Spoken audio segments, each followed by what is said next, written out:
Bismillah walhamdulillah wassalatu wassalamu ala rasulillah. We start first and foremost by praising the King, the Master, the Sustainer, the Creator of the seven heavens and the earth, the one, my brothers, who gives life, the one who takes it, the one who makes, the one who breaks, the one who gives, the one who takes. We praise Him subhanahu wa ta'ala because He is the only one that's worthy of praise. Praising anything other than Allah is injustice towards Allah Azza wa Jalla. It's injustice. I'll give you a very silly example, very trivial. I want you to imagine you go to a restaurant and you order a meal, and the chef in the back makes his absolute best effort to crack you a meal you've never tasted before in your life. So he sits there and working it and cooking it to the right temperature and the flavors and he puts together such a meal. When the waiter brings the meal over to you, you sit there, you eat it, and you're blown away with it. You're so happy with the meal, you start praising the waiter. You start thanking the waiter for bringing you the meal, but you forget to praise the one that actually created it and put it together for you back there. Wallahi, when you praise anything other than Allah, that's what you're doing. When you see a beautiful car, you should praise Allah. When you see a beautiful brother, you should praise Allah. When you see a beautiful creation of Allah Azza wa Jalla, you should praise Allah. Don't ever in your life praise anything without praising Allah with it. He's the one that's only worthy of praise. We send peace and blessings upon His beloved Muhammad sallallahu alayhi wa sallam, our beloved Habib, our teacher. We ask Allah subhanahu wa ta'ala to reunite us with Him. My brothers, in dunya, there's what they have, a reward system. Every single one of us, Muslim or non-Muslim, there's always a reward system. Why do you go to work? Because you love your boss? Because you want to see his head in the morning at 7 o'clock? Why do you go to work? Because you love working? You go to work because you know that there's a reward at the end of it. Why do you go to school? At least the all boys school anyway. Why? Because you love your teachers? You go there because you know that, look, I'm going to come to this place, I'm going to struggle, I'm going to make a bit of an effort, and then at the end of it, what am I going to have? A reward. Something is going to come back. And this reward system is what pushes us. It drives every single person. Some people, they do whatever it is that they do to get the reward of fame. He wants to be famous. He wants to be known. Some people do whatever it is that they do so that they can be the best at what they do. Some people want to be the richest. Whatever it is, there is always a reward. My brothers and sisters, tonight, we're going to talk about what is it that pushes the believer. Because you know, really, and wallahi, I love speaking to a crowd like this. I love the boys, just the shabab, kicking back with the boys, because I can just be me. No movies, no formalities, none of this. Let's be real with each other, man. You think I grow my beard, wallah, because I love the look of it? Honestly, let's be real with each other. You think your sister wears niqab because, wallah, you know what, she wants to fit in? Why do we do what it is that we do? Who in his right mind would fast a whole 30 days or 29 days, no food, no water, no nothing, from sunrise to sunset? Who in his right mind will do this? Unless and except there is what? There's a reward. What is the reward for the believer? What pushes us, my brothers and sisters? What makes us do what we do? What makes us put up with the things that we put up with? What makes you bite your fingers in a moment where you would have loved to snap? In general, there's three things. For some of us, we do what we do out of fear of the day of judgment. And this isn't right or wrong. I'm not here to say what's right and wrong. I'm just generally explaining what pushes some of us. For some of us, the fear of the day of judgment is too much for him to bear, too much for her to bear, so therefore she does whatever Allah subhanahu wa ta'ala wants, because the thought of that day is just beyond comprehension. And rightly so. What is the day of judgment? What is it? Wallahi, my brothers and sisters, it's not a joke. Even companions feed. Prophets shook in their boots. They were shaking in their boots of that day. Imagine prophets. Imagine Abu Bakr. Let's speak about the best of the best. Imagine Abu Bakr, a companion whom the Prophet of Allah said what? He says he's the best. He says to his companions, every one of you who did me a favor, I paid back that favor, except for Abu Bakr. I can't pay him back. Allah will pay him back on the day of judgment. This is Wallah Shaykh Abu Tanki. The Prophet of Allah is testifying that this man, I can't pay him, Allah will pay him on the day of judgment. He says, I brought Islam to every one of you, and every one of you buckled for a moment, except Abu Bakr. He accepted it immediately. He says, every door to my masjid is to be closed, except the door of Abu Bakr. That door remains open.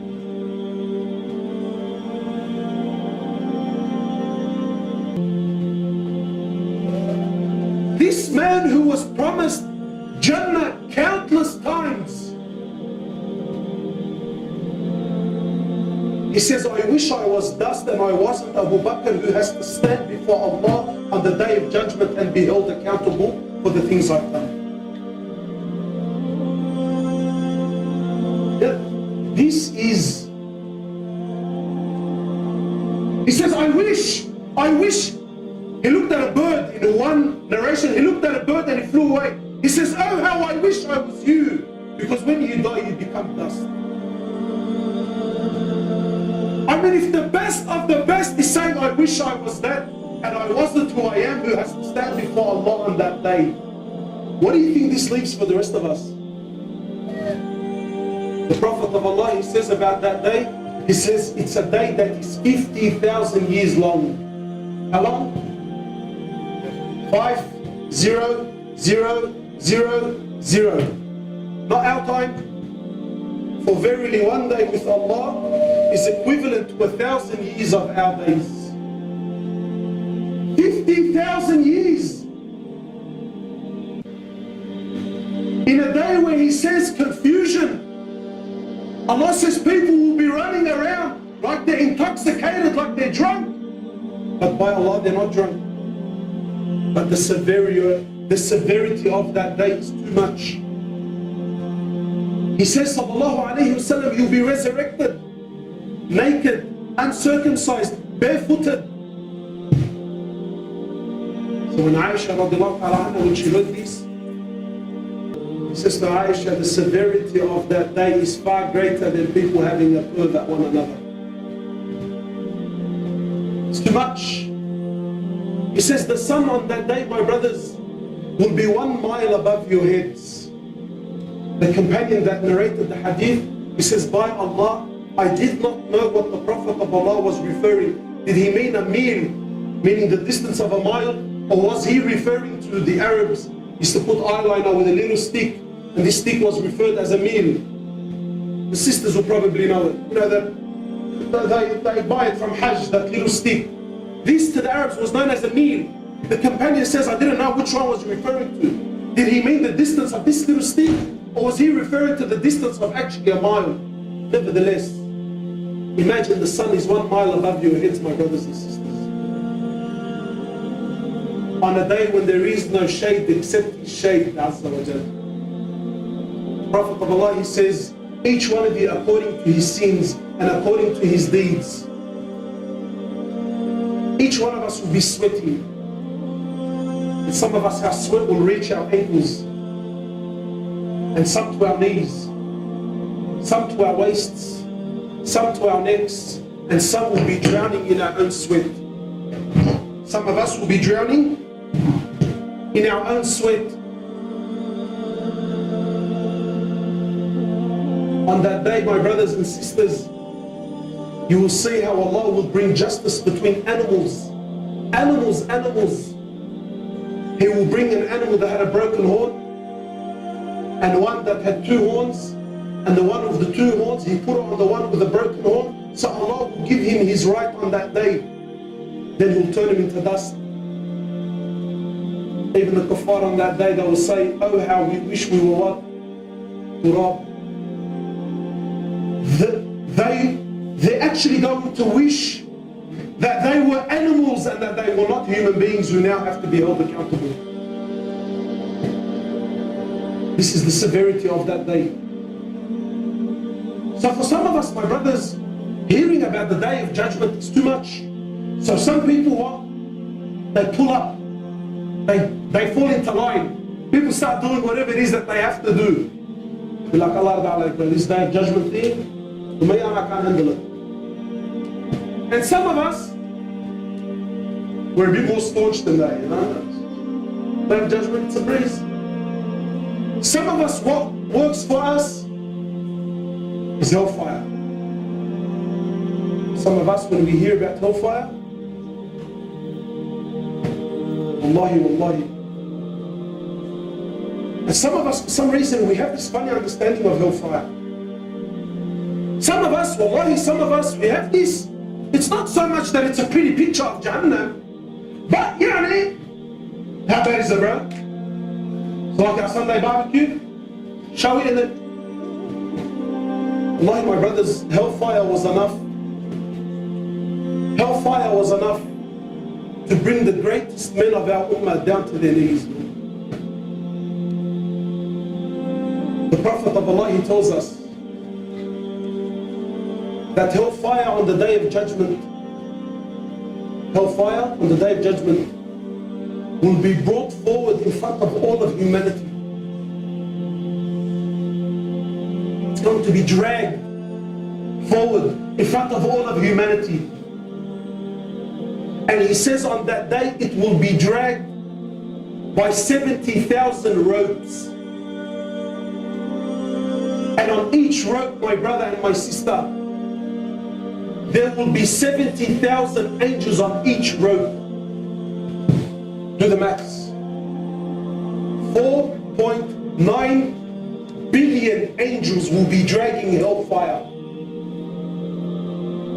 4.9 billion angels will be dragging hellfire in front of humanity.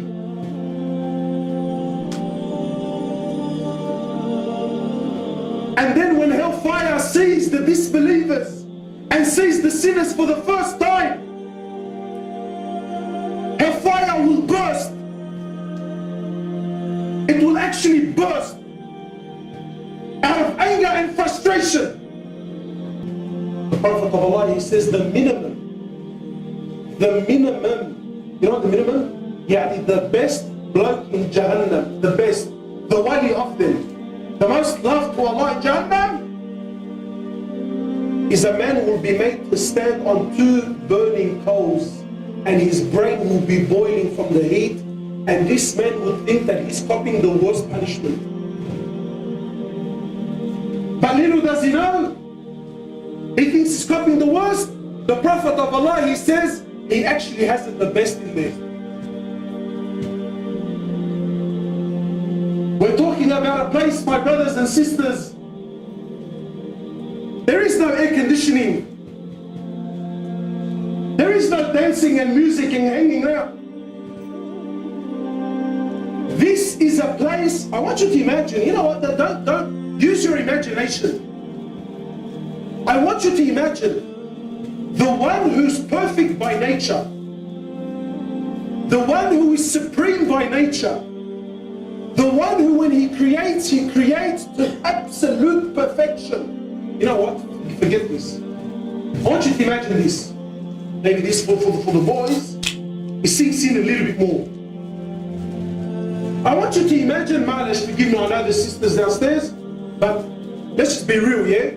I want you to imagine one of the boys here now. You come home. Yeah? You come home. And when you come home,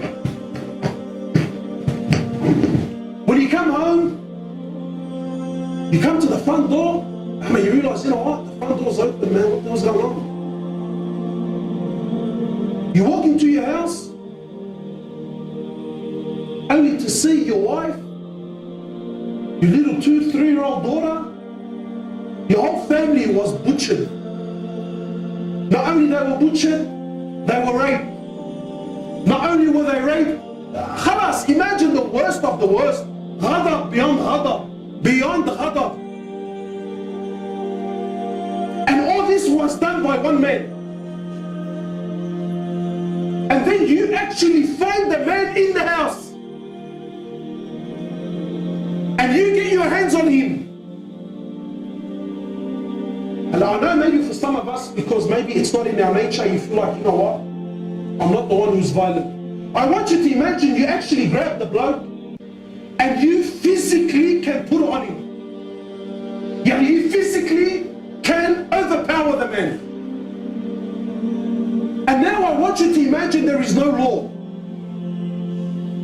And I want you to imagine that you can do whatever you want to him and you will not be held accountable, you will not be held responsible. Let the most creative man here tell me, what would you do to this guy?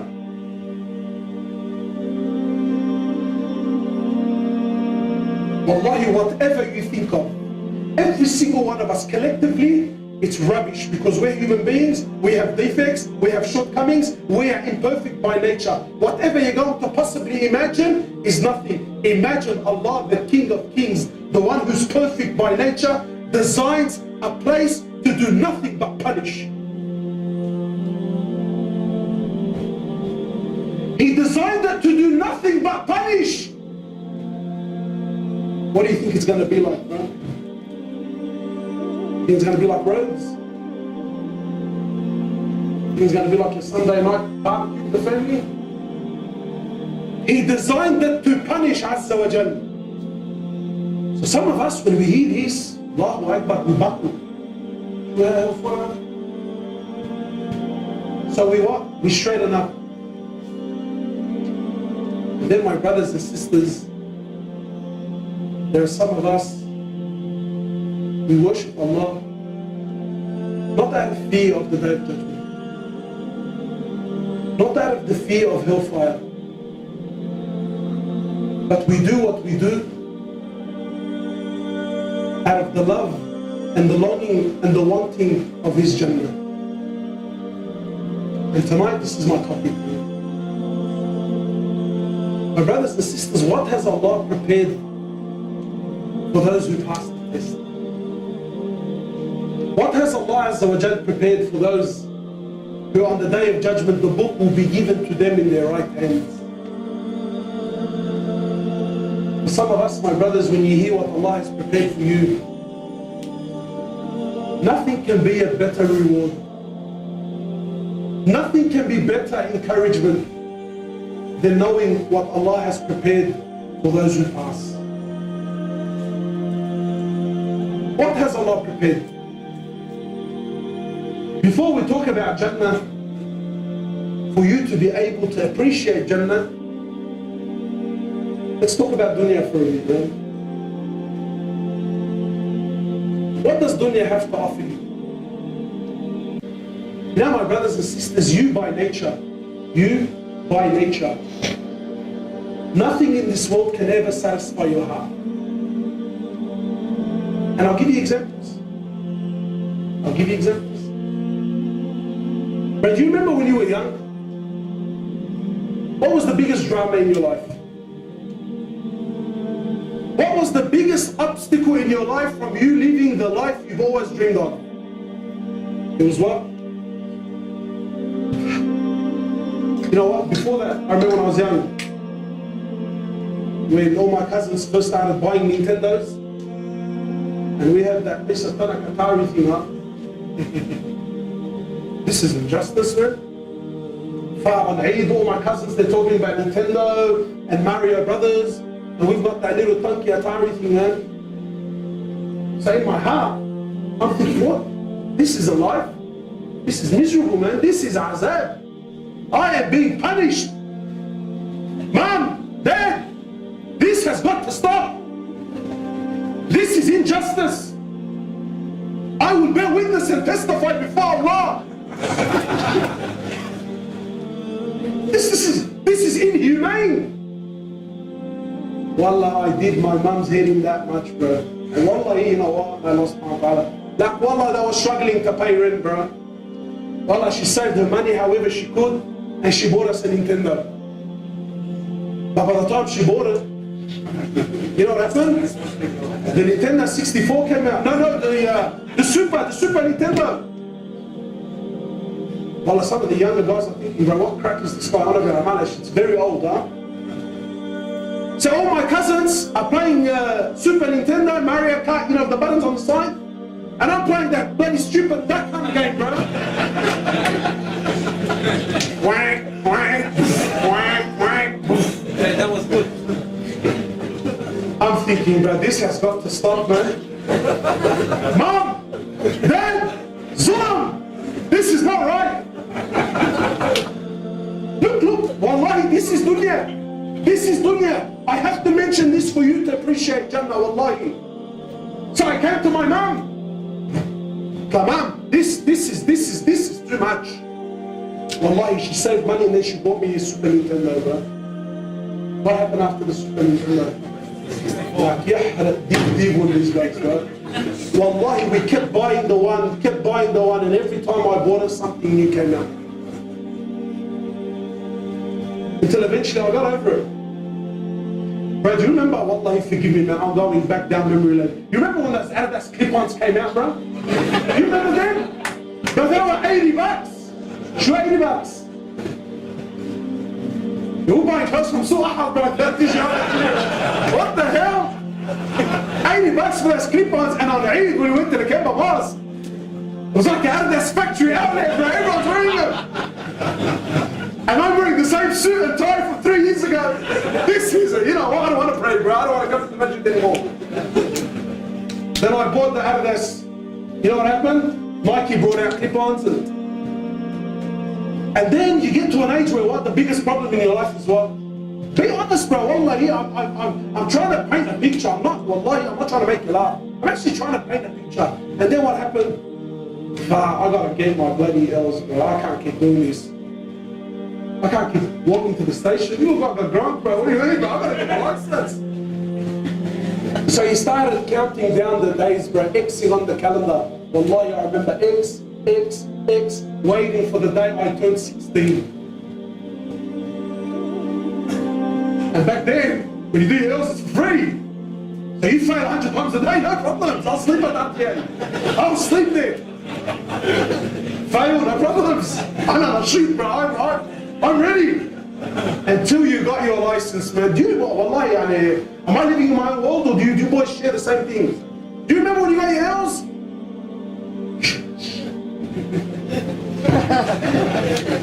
Came home, got my L's. I don't have a car. Couldn't use my dad's car, yeah, Taraga GL, bro. Think I'm gonna drive that around? And what happened? What happened? Your misery, your biggest problem was your license. Now you have it. Then I got my license, now I don't have a car.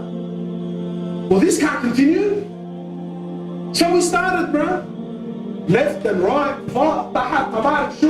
we put some money together and we bought a car. I'm not going to expose myself, but we bought something. And wallahi, I drove that thing like it was a Lamborghini. Well, up and down. Happiness, happiness, happiness. I was so convinced that my eternal happiness lies in this. And then you bought a car. Yeah, that was mafni, bro, but it's alright in comparison. And then there's always that bloke at school. There's always this bloke at school that you laughed at all your life. We all put it on him, huh? But this bloke was working after school, saving money. And when he bought a car, he actually bought a decent car. So now he's rocking up to school now. He's the cool bloke, you're not. But I start looking at your car. What's happening? I can't do this anymore. And from that day, wallahi, from that day to now, you've been changing cars, changing cars. Have you found happiness? Billah alaykum, have you found happiness? Then after the car, what is it? Dirt bikes, huh? No. The banet, but the elbows and that. I can't keep doing this. Mom, Dad, I gotta get married, man. This is I gotta get married. I am convinced, cuz, when I get married, that is true happiness. All the single brothers here, and I'm sure, Rima, I'm sure you'd agree, all the boys that are struggling come to, cuz, I gotta get married, bro. Find me a wife, Rima, bro. Find me a wife, bro. Find me a wife, find me this. He can't pray, he can't read Quran, he can't do anything. I have to get married. And he's convinced that his happiness is there. What a miskin, bro.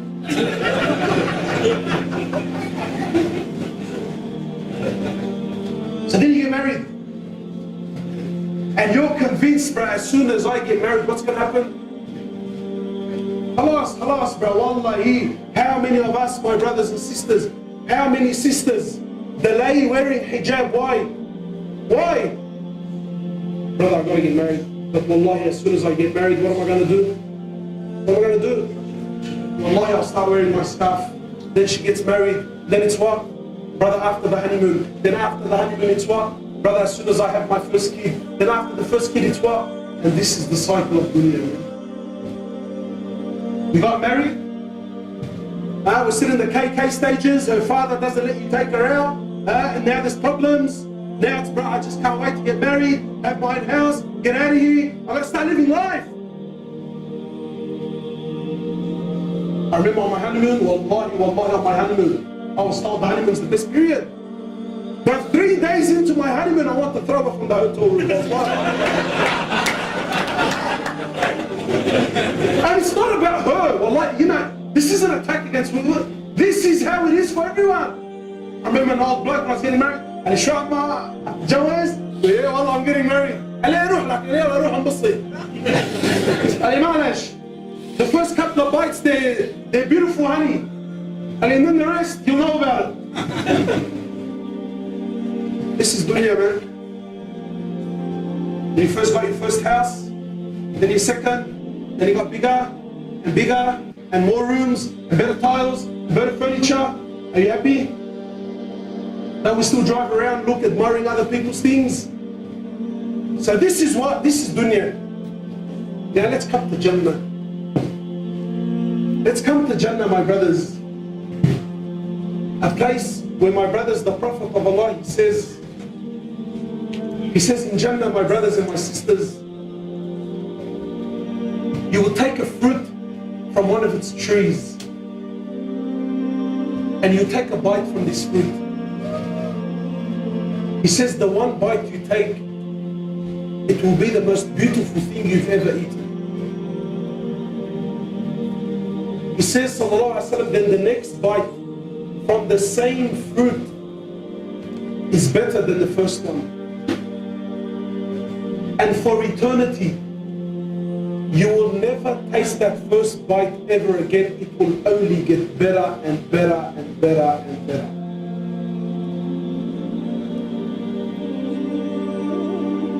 He says, sallallahu alayhi wa sallam, in Jannah, there's no more salah. There's no more fasting. There's no more going to the toilet. There's no more sleeping. There's no more getting sick. getting tired. For the sisters, there's no more monthlies, no more emotions going up, emotions going down, hormones all over the place. No more of this, my sister. He says, in that place, eternal happiness.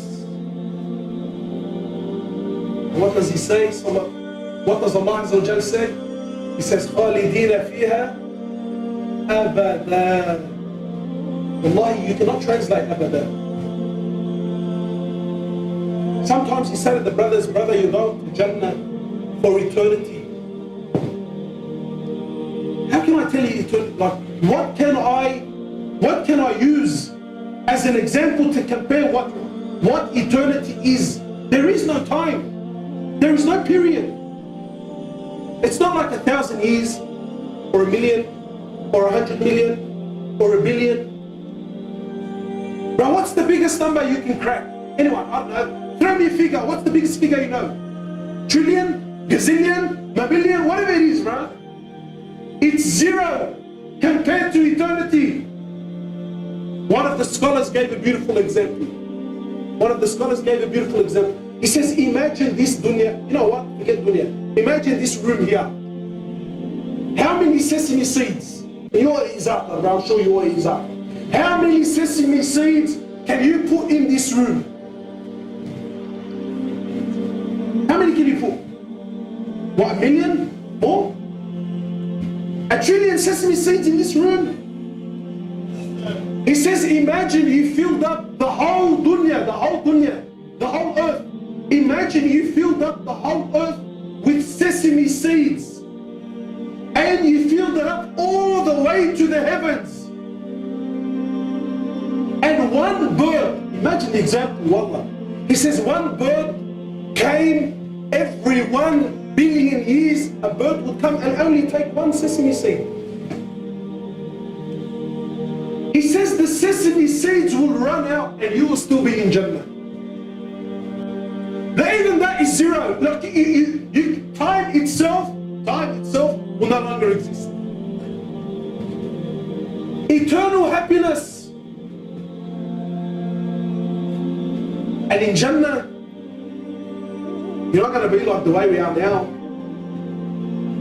An old lady, she came to the Prophet of Allah and asked the Prophet of Allah, is there room in Jannah for an old lady like myself? So he sallallahu alayhi wa sallam, he said to her, no, there are no old ladies in Jannah. So she became sad. He says to her, in Jannah, Allah will take you back to your youthful days, and that's how you will be in Jannah for eternity. My brother, in Jannah, you're not going to be the way we are now. Now you see what? The boys, what's the biggest thing happening now? What? It's the gym. Got to get big cars. Can't walk around like this. Got to get big. Big is better. I seen a sign at a supplement shop. Life is too short to be small. Well, that's the sign they had. Life is too short to be small. So get on the juice, brother. And we're going. Gyms are making big money now. Wallahi, it's funny, bro. Wallah, it kills me. But I remember, you know, like in shopping centers, I remember that whenever girls used to walk by glass or mirrors, you know, they do the whole film and check themselves. Now the brothers are doing it. Wallahi, the brothers are doing it. I walk by, he checks his TNs, he checks his jeans. Does these ones? What's going on? In Jannah, there's none of this. In narrations, my brothers, it says, in Jannah you will go back to the absolute peak of your life. Maybe the young boys, they don't understand it, but I'm sure some of the older brothers, they appreciate it. And he says, sallallahu alaihi wasallam, the authentic hadith, you're not going to be some little tartu'a, bro. He says you will be the equivalent size of your father Adam, 60 dirah. Wallah, I've tried to work out what the equivalent is. I think it works out to be like something like 30 meters. She's 30 meters tall, bro. 30 meters tall. You know, my sister and Malish, these next few minutes, they're specifically for the sisters.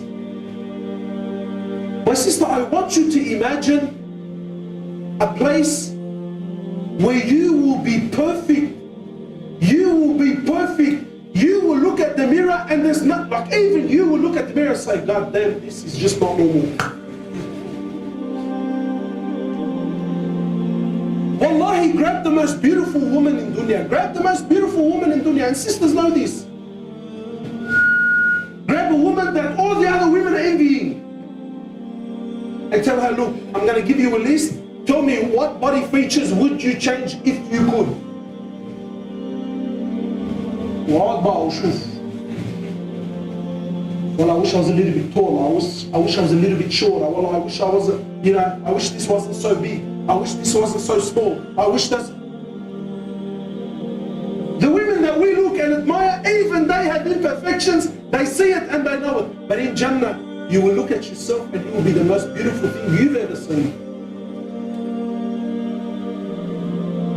Imagine a place, my brothers, all you do is have a good time. Wallahi, I remember one of the brothers, he said something to me, and I know it's funny, but he said it and it came from his heart, and it affects me every time I think about it. He said to me, Hoblos, you know what I want in Jannah, bro? I said, what's that, man? He said to me, cuz wallahi, I don't want palaces, man. I don't want palaces, and I don't want the hoodies, and I don't want all of this, and I don't want, wallah, yes, because I don't want any of it. I said, what do you want? Yes, because wallahi, I just want to sit by my river, dangle my feet in the water, and just kick back for 3, 4, 5 million years. I got nowhere to go, man. Kicking back. I don't have work in the morning. I don't have to wake up for Fajr and make wudu. I don't have nowhere to go. Enjoy. Enjoy. My brothers, can there possibly be a better reward? Could there possibly be a better reward? And then the Prophet of Allah, Ma'alash, he talks to us. He says, I'm not going to sit here and talk to you about the palaces and what's happening. This is what, it's too much for the human mind. The Prophet of Allah talks to us, tells us about your tent. What is it? Tent. You know tent? You know when you go to the shop now, you buy a 2-man tent, 3-man tent, 4-man tent. Something you pitch up. He says your tent in paradise will be 60 miles high and 60 miles wide, carved out of a single pearl. And in it will be women, not a woman, women. If I can't speak hadith, tell me. Am I not allowed to speak authentic hadith? There will be women. So far of a distance, that they won't even be able to see one another. My brother, does it make sense you sacrifice that for the rubbish of this world? Wallahi, does it make sense? Allah says, Quran, بَلْ تُؤْثِرُونَ الْحَيَاةَ الدُّنْيَا وَالْآخِرَةُ خَيْرٌ وَأَبْقَى. Do you honestly choose these trivial couple of years? Do you honestly choose this over akhirah, over hereafter, over the everlasting?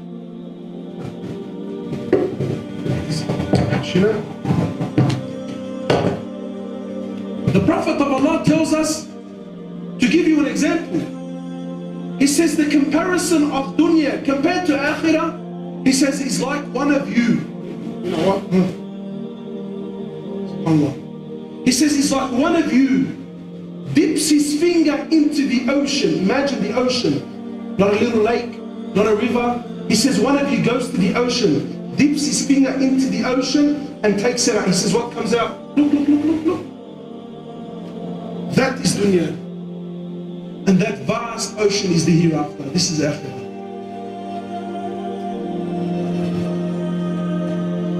He says this is akhirah.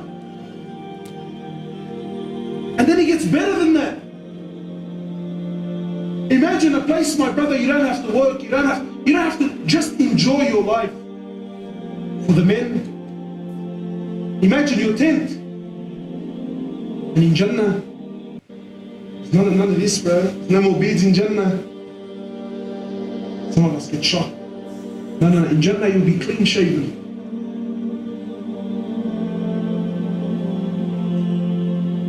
You know, for me, I actually can't wait for it, man. Not that, wallahi, I love the sunnah of Rasulullah. Wallahi, if you gave me the world and everything in it to shave it off, wallahi, I'll never in my life do it. Why? Because the sunnah of Muhammad. But if I could choose, I'll choose not to have it. Gets in the way. See, I work as an electrician. So many times my bead got caught up in my quarters drill. So many times. I was seeing that, so many times. Wallahi, one time I remember I was putting up a light fitting. And I had one screw in my mouth and the other screw, I'm trying to put the screw on. And then I dropped the screw. And I was in a little bathroom. It's a brand new place. It was a tiny bathroom. So I got the screw in my mouth and I'm doing the other one. And it fell. And it fell. And I kept my ears open. I thought, I'll hear where it went. But I didn't hear anything. I looked down, nothing. Bro, this little chrome screw, I couldn't find anything. Wallah, the builder came, the builder started looking. Wallahi, both of us were looking. I'm telling you, it was a little bathroom. We're looking. And khalas, I gave up. So I pulled my head up, and in front of me was the vanity mirror. And my mother, they were saying, shining. What the crack is that? Wallah, there was the screw stuck in my bead here. But in Jannah, there's none of this anymore. You're going to be beautiful in every way, my brother. In every way, my sister, you're going to be beautiful. And you can enjoy the luxuries of Allah for eternity. For eternity. In fact, the ulama write, they say that, my brothers, when you see your wives for the first time in Jannah, and the sisters, don't worry, Allah Azza wa Jalla will make you happy. Wallahi, no matter how beautiful the Hur al-Ain are, the Prophet of Allah, he says, your women of dunya, they will be their queens. The beauty of the Huris in comparison to your wife in Jannah, it will be like putting a candle next to the sun. Nothing, can't even compare it. Khalas, bro, I'm out for you, bro. Who wants to live in this world? Who wants to live in this world? What does this world have to offer? My brothers, our nafs, our desires can never be satisfied in dunya. It can only be satisfied in Jannah. Allah created it that way. Allah created it that way. Wallahi, bro, your wife. Do you still think that she looks at you and says, oh, you know what, my husband's a gun? You're dreaming, bro. Today I'm going to even expose the sisters. Bro, have you ever caught your wife just staring at you but not saying anything? See, the men are laughing, wallah, they're laughing. I knew it. Have you ever caught your wife just sitting in the car, staring at you, but she's not saying anything, huh? You know what's going through her mind? I'm going to tell you here tonight. She's thinking, oh Allah, how did I end up with this monkey, bro? How did I end up with him? She's thinking, I had a good man, wallah, I had a good man. I should have listened to my mom. This is dunya, bro. You're not happy, she's not happy. But there, he said, are you happy? No, you're the biggest aframshi of them all. And you couldn't spell happy if your life depended on it. So, the Prophet of Allah, he tells us what? He tells us that in Jannah, you will leave your house, you will leave your family, and you will go to the marketplace. Wallahi, Jannah, you can talk about it all day long. He says you will go to the marketplace and then a northern cool breeze would come and it would shower the people of Jannah. It will make them more beautiful and it will shower them with the beautiful smell of musk. He says, then you will go back to your family and your family will look at you and say, by Allah, you are more handsome, you are more pretty than when you first left. And then you will look at your family and say, by Allah, you are better looking than when I left you. Musa alayhi salatu wasalam, in the authentic hadith, Musa, imagine, Kalimullah, the one who spoke directly to Allah. Musa asked Allah, he says, oh Allah, who are the minimum ranking people in Jannah? Who is the minimum ranking Jannah? So Allah Azza wa Jal says to Musa, he says, oh Musa, the minimum ranks in Jannah are those who are last to leave Jahannam. Who are they? The last ones to leave hellfire. These people, Musa, the last man to leave hellfire, there's two hadith, right? There's two. So I'm going to mix between the two, and both of them are authentic hadith. So the Prophet of Allah, he tells us that the last one to enter Jannah is the last one to leave hellfire. And he'll be in there for Allahu A'lam by how long. So this man, he will come and stand before Allah, and he will ask more or less, oh Allah, is there any room in Jannah for me? So Allah will tell him, go and enter my Jannah. So the man will say, oh Allah, everyone has already taken their places, man. And they've been there for millions of years. Is there any room for me? So Allah will tell him, go and enter my palace. He will tell him, go and enter my Jannah. So again, the man insists, says, oh Allah, but there's no room. So Allah will tell this slave, imagine my brothers, who's this? This is the lowest in Jannah. So Allah will tell him, oh my slave, would you not be satisfied that I give you the equivalent of a monarch or a king of dunya?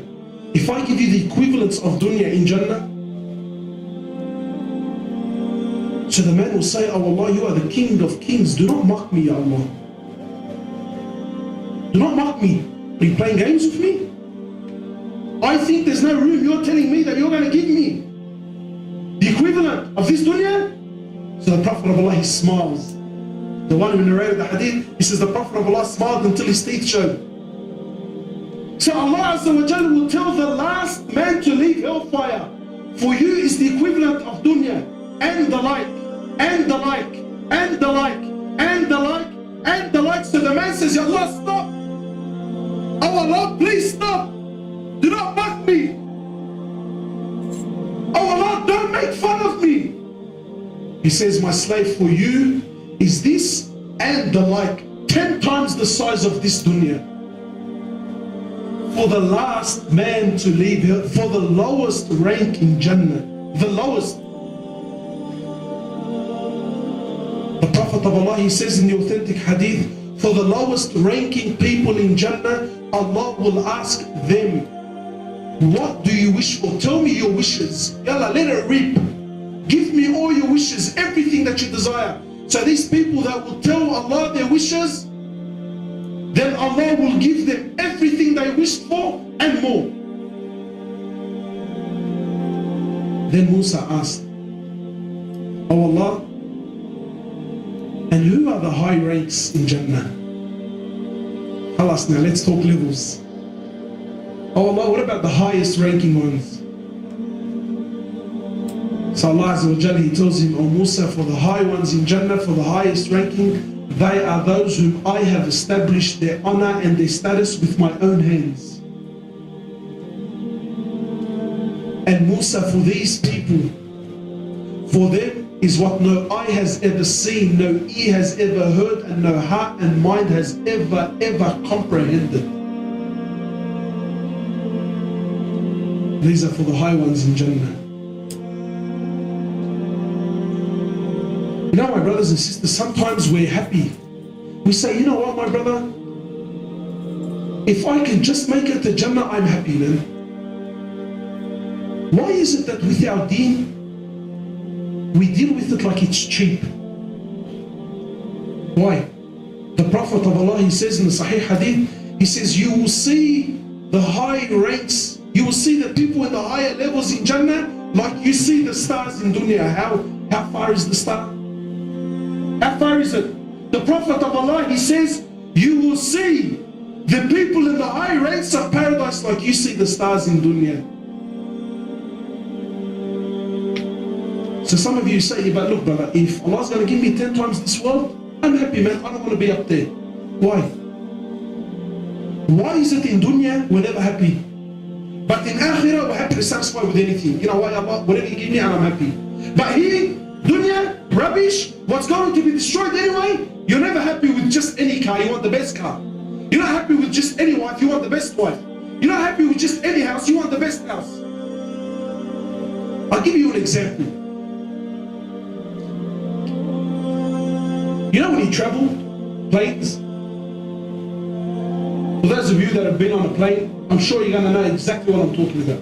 Have you noticed whenever you board a plane, what do they do? Wallah, it's all tactics, huh? All tactics. They make you board the plane from the very beginning. We're at first class.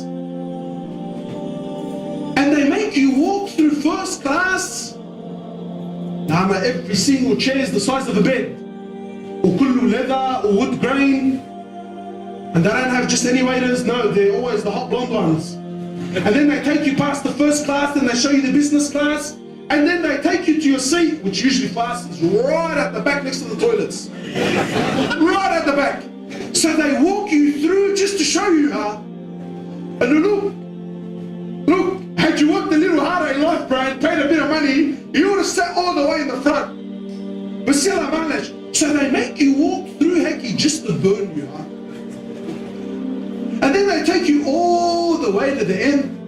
And when the plane takes off, come in, there's always that little, you see how they close the curtain on you? They look at you as in your cheeks. Stay in the back. Stay in the back. And the whole trip, wallah, you're burning. Wallah, mannakum khallam sabbi about the people in the first class. Like, oh, they're all this and they're all that. And they're, oh, well, you know what, I don't care anyway. They're just saying the why because you can't afford it. But for a little plane ride in dunya, your heart burns. Imagine for eternity, I'm going to be looking at those stars, bro, and I'm down there, man. You see, companions, they asked our Prophet of Allah, surely those levels, they're for the Prophets, man. Surely, see, companions were burning. Companions were never settled, oh, you know what, wallah, look, we made it to Jannah. No. Companions wanted levels. So they asked, surely our Prophet of Allah, that level, you know, these stars, surely they're for the Prophets. He says, yes, they are.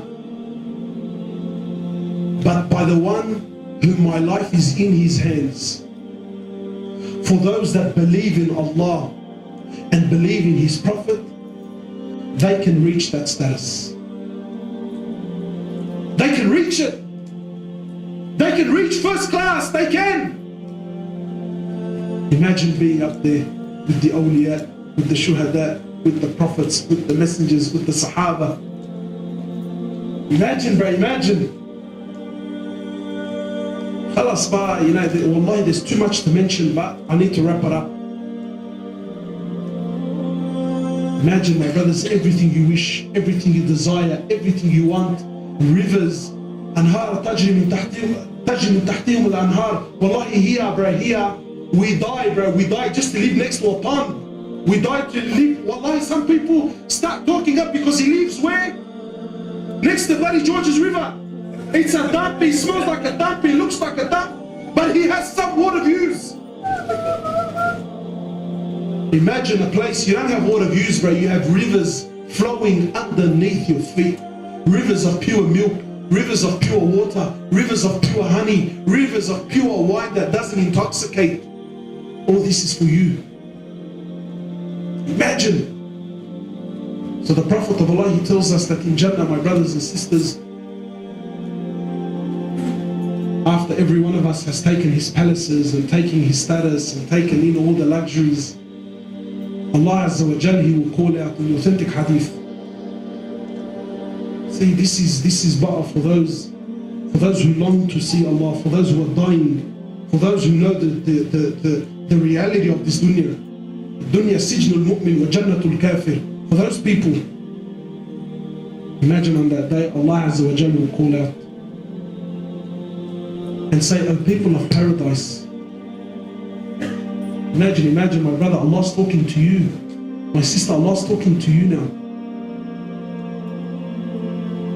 Allah will say to you, "O people of paradise, are you happy? Are you happy?"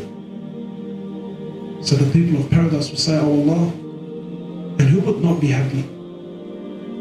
Oh Allah, didn't you save us from hellfire? Oh Allah, haven't you given us everything that we desired? Oh Allah, who could not be happy?" So he says to them, "O my slaves, today I have something that's better than this for you. Today, I promise you, from this day forward, I will only be happy with you and I will never ever be displeased with you ever again." Imagine this. Imagine, Allah, imagine. You think this is enough? You think this is enough? Then Allah Azza wa Jalla will say, "Oh my slaves," imagine this, huh? "Oh my slaves, are you not happy? Have I not given you everything you desired for? Have I not fulfilled? Have I not fulfilled my oath to you? Haven't I given you everything?" They will say, "Oh Allah, you've given us everything, Allah." So Allah will ask, "Is there anything else you want?" So the people of Jannah will say, "Oh Allah, what can we possibly ask for? You've saved us from hellfire. You've promised us eternal happiness. You've promised us that you will never be displeased with us. Oh Allah, you've given us everything that we could possibly comprehend and everything that we could possibly imagine." So Allah will ask, "Is there anything else?" They'll say, "Oh Allah, there's nothing else." So Allah will say, "Today I will reveal," He says, "Today I will remove the veil and you will see me today with your very eyes."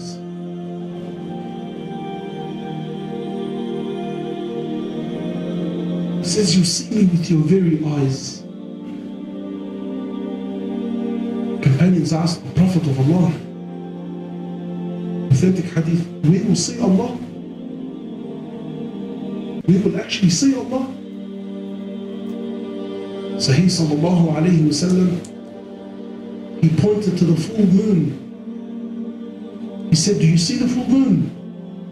I said, "Yes." He said, "You will see Allah like you see the full moon. You will see Him in all His glory and it will not be difficult. You will actually enjoy looking at Him."